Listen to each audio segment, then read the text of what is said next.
আল্লাহর নবী রাহমাতুল লিল আলামিন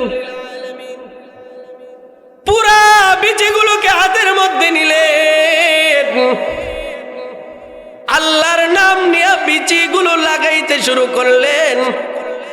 এ বাবা, স্বাভাবিকভাবে খেজুর গাছ হইতে অনেক বছর সময় লাগে, ডাব গাছের মতো দীর্ঘ টাইম লাগে, কিন্তু কিতাবের মধ্যে লেখে আল্লাহর নবী রাহমাতুল লিল আলামিন 1 বছরের ভিতরে ওই বীজগুলো থেকে গাছ হয়ে পাকা খেজুর ধরেছে।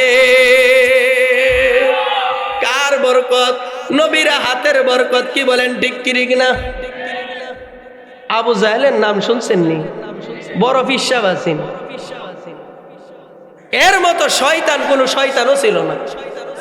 আমার নবীকে সব চাইতে বেশি জ্বালাইছে আবু জাহেল।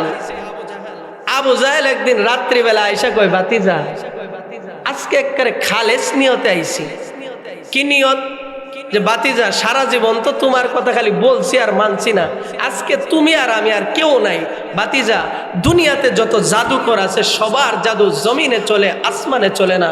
ভাতিজা আসমানে যদি একটা কারামতি কিছু দেখাইতে পারো, আমি বললাম আমি আবু জাহাল এখানে থাইকা ঈমান আইনা বাড়িতে যাব। কথা সত্য মতলব না, কথা সত্য মতলব। বাটপারের মুহ কিন্তু মজা বেশি থাকে না। কথা কন ঠিক কি না? যে যত বাটপারের মুখে মজা এত বেশি। টাকাটা ধার নেওয়ার সময় কই, ভাই তুই আমার এমন একটা অবিশ্বাস করলি, আরে এমন টাকা কত আয় আর যা, 100 টাকার লাগে তুই এটা কইলি। এমন ভাবে কয় যে বাবা রে বাবা, এর মতো ফির আর কেউ নাই, কিন্তু এই 100 টাকা এর জীবনে আর ফেরত দেয় না। এরকম বাটপার আছে না নাই? যাই হোক, আবু জাহাল এমন ভাবে বলতেছে যে একেবারে আসলেই বলতেছে। আসলে আবু জাহেলের নিয়ত হলো এমন একটা কথা কইব যেটা মুহাম্মদও জীবনে কোনোদিন করতে পারবে না, আর তারও ঈমান আনা লাগতো না। আল্লাহর নবী কয়, চাচা কি কথা? আবু জাহেল বলে, ভাতিজা দুনিয়ার জাদুকরদের জাদু শুধু জমিনে চলে, আসমানে চলে না। এ ভাতিজা, আসমানের মধ্যে যদি তুমি কোনো কিছু করে দেখাইতে পারো, আমি বললাম এই যে রাতের চন্দ্রিমা রাতেই ময়দানে দাঁড়াইছি, এখান থেকে ঈমান আইনা আমি বাড়িতে যাব। এই কথা বলতে দেরি আল্লাহর নবী রাহমাতুল লিল আলামিন শাহাদাত আঙ্গুল দিয়া চাঁদের মধ্যে শুধু একটু ইশারা করলেন। ইশারা করতে দেরি 4টা 2 টুকরা হইয়া আরবের 2 পাহাড়ের বরাবর গিয়া লাফাইতে দেরি করে না। আবু জাহেল কয়, ভাতিজা তুমি তো মারাত্মক জাদুকর,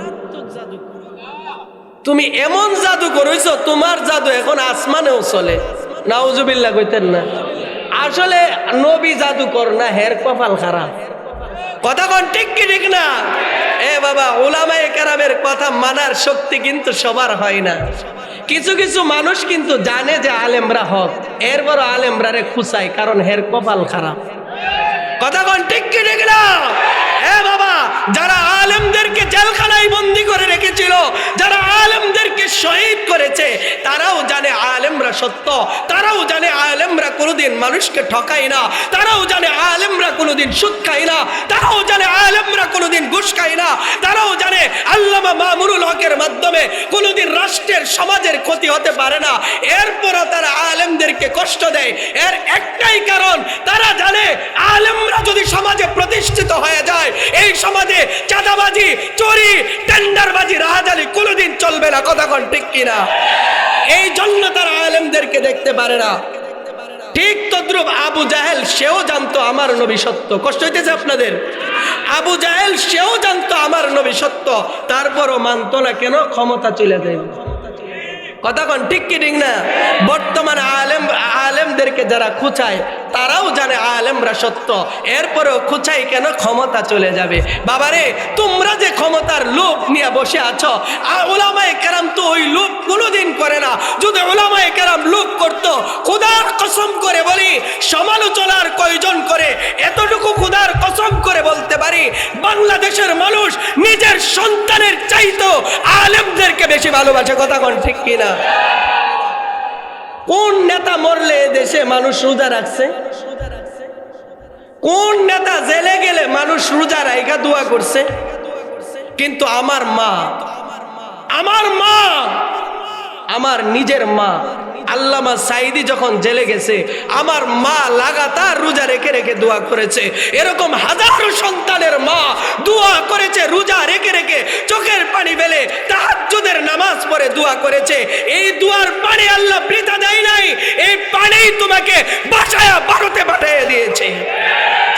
আল্লাহর কসম করে বলি, কোন দলীয় কথা বলতেছি না, একটা কথাই বলি, যে দলেরই হও না কেন, যে কেউ হও না কেন, তোমার পরিচয় যে দলেরই হোক, একটা কথা দিল থেকে বিশ্বাস করবা, এই দেশটা মুসলমানের। এই দেশে যদি থাকতে হয় মুসলমানদের পক্ষে কাজ করে তারপরেই থাকতে হবে। এই দেশের প্রধান পরিচয়, এই দেশটা বৃহত্তর মুসলিম কান্ট্রি। কি বলেন, ঠিক কিনা? অনেক মানুষ আছে নামাজ পড়ে না, দাড়িও নাই, রমজান আসলে একটা রোজাও রাখে না, কিন্তু আলেমদেরকে মোহাব্বত করে, আসে না নাই? কেন জানেন? এই ভালোবাসা আল্লাহ মানুষের হৃদয়ে ঢেলে দিয়েছে। আল্লাহ যে বাতি জ্বালায় এটা নিবানোর ক্ষমতা কারোর আছে? বলেন না, আছে? চেরাগেরা के इज्जत बर फरूजाद, चरागेरा के इज्जत बर फरूजाद, कैसे कशतब जनदरी सश बसूजाद। আমার আল্লাহ যে বাতি জ্বালায়, দুনিয়ার কোন মানুষ ওই বাতি নিভাতে পারে না। বাবারে, গ্যাসের আগুনে ফু দিলে আগুন নিবে না, জ্বলে। কথা কন না? গ্যাসের আগুনে বাতাস দিলে আগুন নিবে না, আগুন আরো বালে। আমরাও বলতে চাই, মাদ্রাসা নিয়া, কুরআন নিয়া তোমাদের অ্যালার্জি যত বাড়বে, বাংলার জমিনে হাফেজে কুরআন মাদ্রাসার সংখ্যা ততই বাড়বে। এ বাবা, আজ থেকে 50 বছর আগে আমাদের বাংলাদেশে জানাজা পড়ানোর কোন নোয়াখাইল্লা মৌলবি ছাড়া পাওয়া গেছে না? কি বলেন, ঠিক কি ঠিক না? বাবারে, আমি তো আপনাদের এলাকার মানুষ, এই জন্য মনে